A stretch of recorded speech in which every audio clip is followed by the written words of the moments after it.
Di video kali ini saya akan membahas apa sih sebenarnya perbedaan dari layanan DNS yang berbayar seperti NextDNS, AdGuardDNS ataupun Control-D dibandingkan dengan kita menggunakan DNS gratisan seperti DNS dari provider kita, yang kedua DNS dari Google ataupun DNS publik lainnya yang dapat kita gunakan secara gratis. Nah, pertama kalau teman-teman menggunakan DNS dari ISP itu ada beberapa situs yang tidak bisa dibuka dan juga ada beberapa ISP yang menerapkan ketika teman-teman itu membuka browser, dia akan langsung redirect ke suatu situs tertentu dan akan muncul iklan. Kalau teman-teman biasa menggunakan provider yang paling banyak digunakan di Indonesia ya, kalau dulu seperti Speedy itu teman-teman pasti tahu dia redirect ke suatu situs tertentu.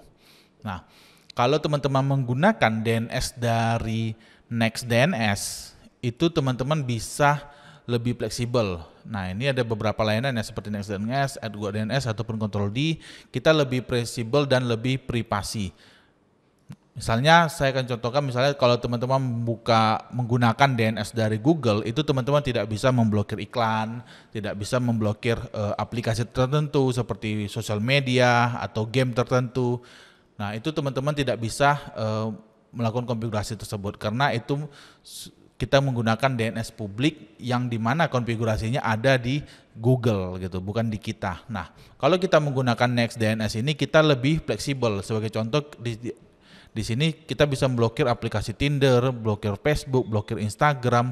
Kita juga bisa menambahkan blokir iklan, blokir tracker dan lain-lain. Itu bisa kita terapkan di layanan-layanan DNS yang lebih mengutamakan privasi seperti NextDNS, AdGuardDNS dan Control-D DNS. Nah, ada juga yang bertanya, kalau kita menggunakan DNS dari NextDNS, apakah ping kita otomatis stabil? Nah, di video ini saya sudah share ya bagaimana caranya. Nanti teman-teman tonton ini caranya bagaimana kita mengetahui server DNS yang paling dekat dari DNS kita kalau menggunakan NextDNS. Jadi kita bisa lakukan ping sebenarnya dari website. Kita bisa cari DNS yang paling dekat.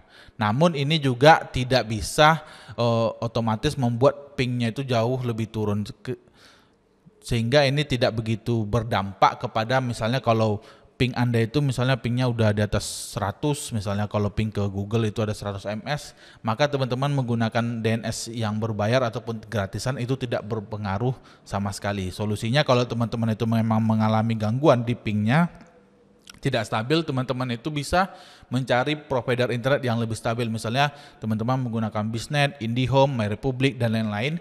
Itu teman-teman sesuaikan aja mana sih yang paling stabil di lokasi kita.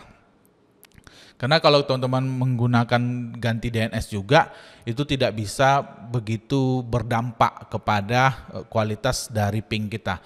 Yang kita bisa lakukan adalah kita menggunakan server atau data center DNS yang paling dekat. Sebagai contoh di sini yang paling dekat yang ultra low ya. Ini ada DD Server Jakarta dan ultra low kedua itu ada Anesia Jakarta. Ini ketika kita menggunakan NextDNS. Tapi kalau kita menggunakan DNS Google dan lain-lain, itu kita tidak bisa mengganti DNS-nya ke yang paling dekat. Jadi kita lebih pada pasrah, Google mengarahkan kita ke DNS yang mana, data center yang mana, ya sudah kita menggunakan data center dari DNS tersebut. Oke, demikian videonya, sampai ketemu lagi di video lainnya.